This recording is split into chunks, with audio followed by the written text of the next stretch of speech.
dos maiores problemas das dicas que a gente vê na internet sobre como construir um currículo é que normalmente eles são muito subjetivos ou enviesados. Que às vezes o que funciona para uma pessoa, para uma área específica, ela pode não funcionar para outra pessoa ou para outra área. Então, quando eu achei essa pesquisa aqui, analisando 125 mil currículos, eu fiquei bem feliz, porque ele trouxe vários insights ali, tirando todo aquele viés, toda aquela subjetividade, né, todo o viés da história da própria pessoa, para a gente entender o que faz de fato ali um currículo se destacar na frente dos outros. E assim, cara, na minha opinião, esse estudo aqui é ouro puro, porque ele confirmou várias suspeitas ali que eu já tinha há um bom tempo, e que para entender ali o que realmente importa para criar um currículo que te coloca nas entrevistas, que diferencia ele dos outros que ele não te coloca. E o que acontece é que tem alguns princípios fundamentais ali que a gente tem que seguir na hora de construir esse currículo, independente se a gente está procurando o primeiro emprego internacional ou se já é um currículo ali que tu já está utilizando há um bom tempo, há alguns anos. Como eu me importo bastante com o teu tempo, tá? Eu já vou compartilhar logo de cara os 5 principais pontos e depois eu vou me aprofundar ali em cada um deles, como é que isso foi comprovado através dos estudos e como que você pode usar esses insights, né, para de fato aplicar no teu currículo e se destacar na frente dos outros que vão simplesmente ou traduzir o currículo, ou vão utilizar ali o chat GPT para tentar construir um currículo, ou vão tentar utilizar vários insights ali de ideias que vieram da própria cabeça ou de outros influenciadores que tem ali uma opinião extremamente enviesada, né? Então vamos fazer diferente aqui hoje, vamos utilizar dados, né, para basear as escolhas da gente. Então, sem mais delongas, tá? Os 5 principais insights que esse estudo trouxe foi: o primeiro deles é que os currículos que tinham um link para o perfil do LinkedIn têm uma maior taxa de conversão, mas somente 48% dos currículos incluíram o perfil do LinkedIn no currículo. O segundo é que os candidatos apenas incluíram 51% das palavras-chave importantes, quando comparado com o job description. O terceiro é que as métricas mensuráveis ali, eles melhoram os resultados de currículos, mas apenas 26% dos currículos incluiu 5 ou mais métricas. O quarto ponto é que a pesquisa mostrou que o tamanho ideal do currículo ele tem por ali entre 475 e 600 palavras, mas 77% dos currículos tinham sempre ou mais de 600 ou menos de 475 palavras. E o último, mas não menos importante, é que 51% dos currículos tinham muitas buzzwords, muitas palavras ali que não significam nada, que estão ali só para encher linguiça mesmo. Eu disponibilizei o link dessa análise na descrição do vídeo, então você pode acessar lá e tirar suas próprias conclusões, seus próprios insights também a partir dele. Na descrição do vídeo você também vai ver o link do Global Zero Resume, que é basicamente o template de currículo que eu venho utilizando nos últimos anos e eu venho tido ótimos resultados. Basicamente todas as vagas que eu vou me candidatando para o exterior, eu tenho tido resultados positivos. Então dá uma olhada lá, talvez faça sentido para você. Bom, agora que você já sabe os principais insights dessa análise, né, vamos entender ali o que é que isso significa de fato. O primeiro dele é para você adicionar o link do seu perfil do LinkedIn no currículo. E aí eles trouxeram um gráfico bem interessante, mostrando que os candidatos que incluíram ali um LinkedIn, um perfil do LinkedIn no currículo, eles tiveram 71% mais chances de conseguir uma entrevista, tá? E aí quando a gente olha para esse gráfico, a gente vê claramente que os currículos que tinham ali um perfil do LinkedIn, o link do perfil no currículo, eles de fato tiveram mais entrevistas, mas o mais interessante nesse gráfico é que os currículos que não tiveram LinkedIn, eles performaram melhor do que os currículos que tinham um LinkedIn ruim. Então, caso o teu LinkedIn ainda não esteja arrumado, eu aconselho fortemente a você arrumar o quanto antes, senão é melhor nem colocar no currículo. E aí, pô, Vini, mas o que é que significa ali um LinkedIn minimamente decente, né? LinkedIn minimamente decente é basicamente um LinkedIn que tem uma foto e um banner profissional. Ele tem ali as experiências profissionais bem descritas e ele tem ali a quantidade mínima ali de conexões com outros profissionais da área, com recrutadores, tá? O ponto importante desse gráfico é que ele mostra que ter o LinkedIn no seu currículo é ainda mais importante se você está no início da sua carreira, né? Ou no início da sua carreira, ou no começo ali, nesse primeiro momento que você está buscando ali uma vaga internacional. Ele traz outro gráfico bem interessante também, mostrando que, embora o LinkedIn, você ter um perfil do LinkedIn no currículo aumente as suas chances de conseguir uma entrevista, apenas 48% dos currículos, né, tinham um perfil do LinkedIn, um link lá para o recrutador ou para quem estava revisando o currículo acessar. Então, caso você ainda não tenha o perfil do LinkedIn no seu currículo, o link adiciona agora mesmo. A segunda regra de ouro é para você incluir as palavras-chave mais importantes de acordo com o job description da vaga que você está se candidatando, tá? Por isso que eu digo que é muito importante você adaptar o seu currículo de acordo com cada vaga, principalmente as vagas mais importantes ali. Eu não vou dizer todas as vagas, porque algumas vagas realmente vale a pena você só mandar o seu currículo, mas as principais vagas é que você realmente quer muito, vale muito a pena ali tu adaptar o teu currículo de acordo com aquela vaga, porque eventualmente vai faltar alguma palavra-chave ali, alguma habilidade técnica, alguma ferramenta que tu já trabalhou, mas tu não está ali no teu currículo, mas tu quer muito aquela vaga e aquela vaga pede aquela ferramenta.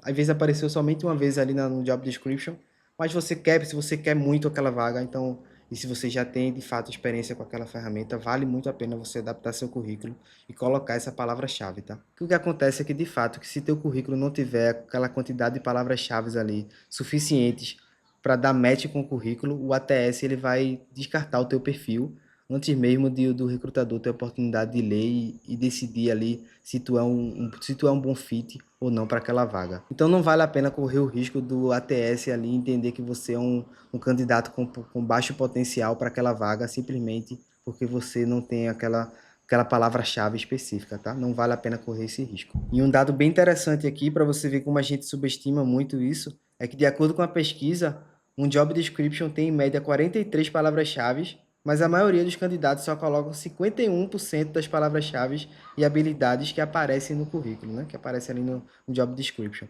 Então isso significa que a galera só está colocando ali por volta de umas 20 palavras-chave, né? Então é muito provável que o ATS vai estar filtrando aí essa galera toda. Novamente, por isso que é muito importante a gente estar customizando ali o currículo da gente para as principais vagas que a gente realmente está extremamente interessado, né? E por hoje você tem maneiras muito fáceis de fazer isso. Você pode simplesmente copiar ali o job description da vaga, joga para o chat GPT, pede para ele ali as principais palavras-chave. E se você tiver de fato aquelas habilidades que estão pedindo ali naquelas palavras-chave, pô, coloca no teu currículo, garante ali que tu vai ter aquelas palavras-chave para o ATS e não simplesmente filtrar o teu currículo, tá? Terceira regra para você incluir resultados mensuráveis. Isso aí acho que vai ficar até um pouco cansativo aqui no canal, mas saca só essa estatística, tá? O estudo ele mostrou que só 26% dos currículos tinham 5 ou mais instâncias de métricas mensuráveis. Pô, isso é uma das coisas mais importantes do currículo, quando você está descrevendo ali suas experiências, você colocar ali métricas mensuráveis que vão te ajudar a suportar a tua história. E aí somente 26% dos currículos dos 125 mil analisados só tinham 5 ou mais instâncias ali, tinha esses exemplos ali de métricas mensuráveis, né? E também 36%, mais de um terço, né, dos currículos, não tinham ali não tinha nenhum resultado quantificado, pô.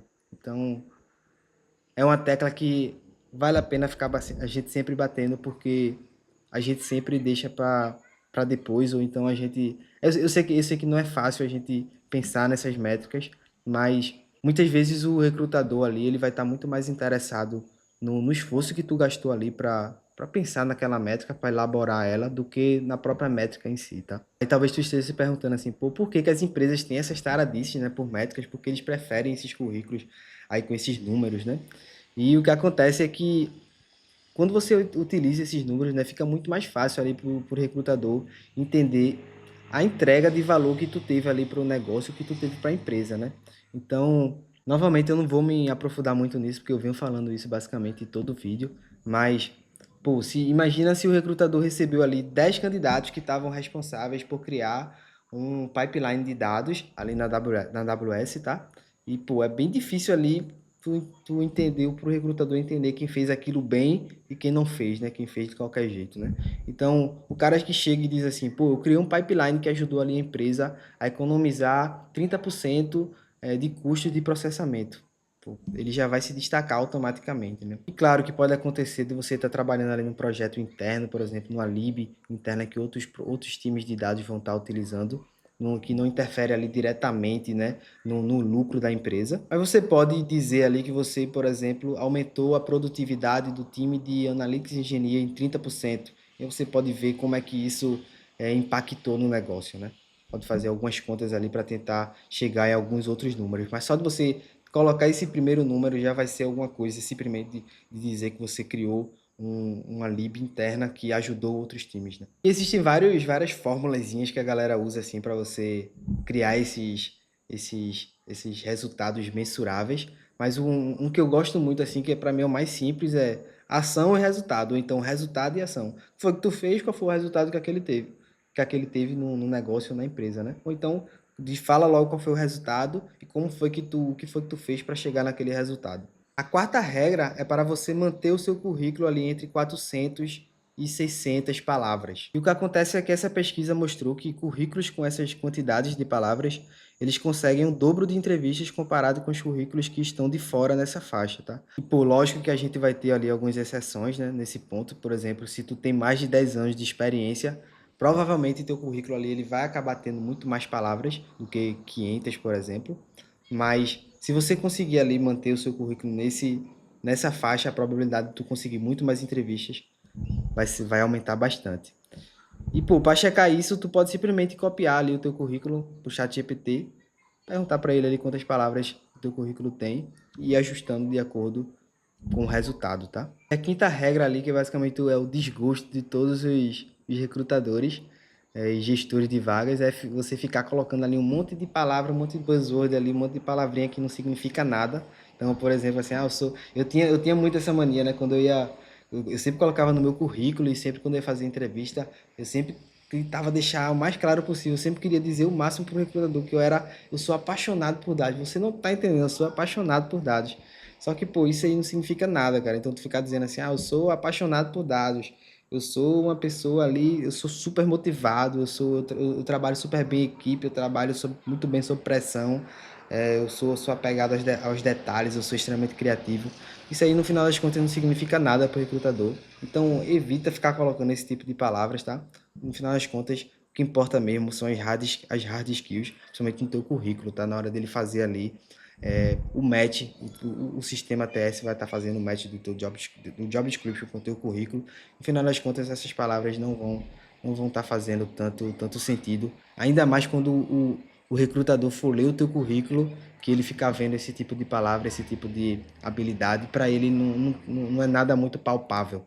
Então, evita colocar esse tipo de palavra, esse tipo de palavrinha assim no teu currículo, tá? E esse estudo mostrou que 51% dos currículos ainda colocam nesses tipos de palavras.